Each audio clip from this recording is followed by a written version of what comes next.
Hi and welcome back to Jason's Pizza Lab. This is a typical Saturday afternoon for me, making dough for this evening's pizzas.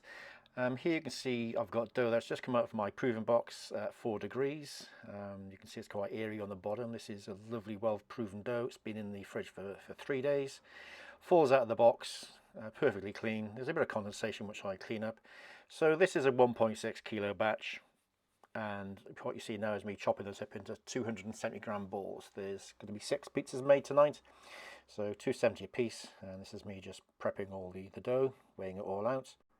So the next process is me balling the dough. You can see here now what I'll be doing is I'm basically rotating the dough between my hands, constantly pushing away, forming a skin with my right hand, and pushing the dough underneath. I'm scooping with my left fingers the dough that I push with my right hand, so I'm constantly rotating around and pushing the dough away from me, carrying on with the 5 remaining balls. There is no oil involved in this. This is a 65% hydration dough that I made a few nights ago, and this thing balls up lovely. There's no residue on my hands. This is completely clean, although it is extremely cold. This is at 4 degrees, so I try to do this process as quickly as possible.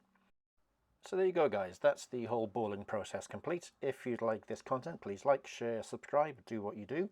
And if you have any questions, then drop them below and I'll do my best to answer them. See you next time.